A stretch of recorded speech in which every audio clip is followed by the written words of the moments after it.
Hello and welcome back. So we are now moving on to the muscles of the body wall, which are most of your abdominal and oblique muscles. So the first one on the list is our rectus abdominis. That's this guy right here. It's what you see in movies with people who have like 6 packs and 8 packs and 12 packs or however many packs of muscles on their toned abdomen. So this is your rectus abdominis. It originates on the pubis, way down here, right? The pubis part of your os coxa.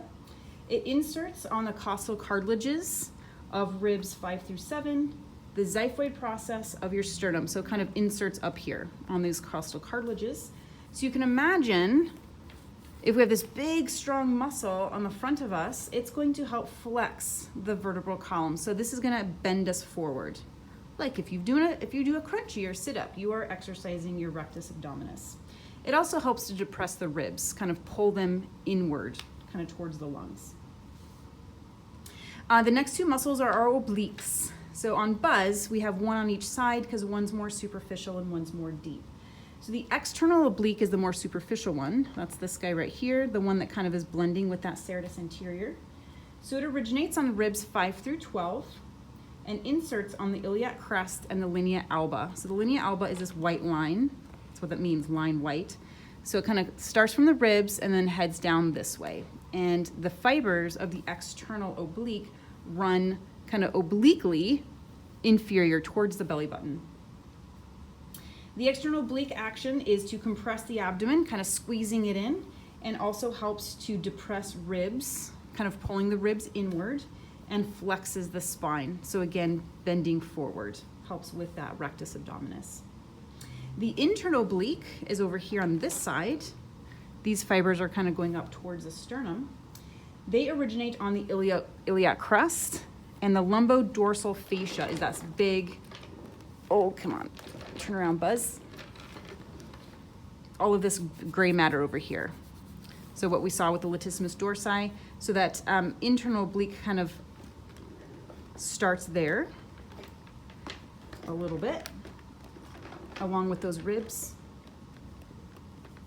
Oh, sorry, iliac crest. It inserts on the inferior ribs and your xiphoid process and the linea alba, and it also helps to compress the abdomen, depresses ribs, and flexes spine. So even though they have different directionalities of their muscle fibers, the obliques have the same action, which is kind of nice. The next muscle in your abdominal wall is called the transversus abdominis, which we can't see here because it's really deep, so I have to take the whole front of Buzz off. There's all of his guts and stuff, but I'm really gonna be looking right here.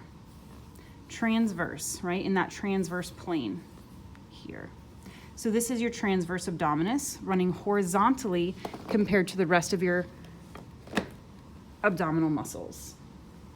So the transverse abdominis originates on the iliac crest. So think underneath here, lower ribs and that lumbodorsal fascia. Inserts on the pubis and linea alba. And its job is to compress the abdomen. So like when you're holding in your abdomen tight, that's your transversus abdominis.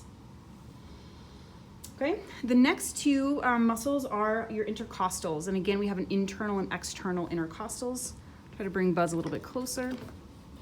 We can see those right here. So intercostal means between the ribs. So all of these muscles between the ribs, we have the external ones here. We can see they're actually physically sitting on top of the internal obliques. So external oblique originates on the inferior border of each rib and then inserts on the superior border of the rib below it. So what that means is if this is the origin and this is the insertion, when that muscle contracts, it pulls up. It helps to elevate each rib, and they usually come into play during inhalation when you're breathing in. The internal intercostals, more closely connected to the sternum, these guys originate on the superior border of each rib, insert on the inferior border of the rib above, and they help to depress, kind of push in the ribs and pull down the ribs, and those are active during exhalation, breathing out. Okay? The next muscle is called the quadratus lumborum, and we can't really see it on Buzz. I'd have to take out all of his guts, and I don't feel like doing that, so you'll have to use a picture. But it's a big kind of band of a muscle that sits really deep. I'll kind of show you where it would be at. Ooh, turn him around.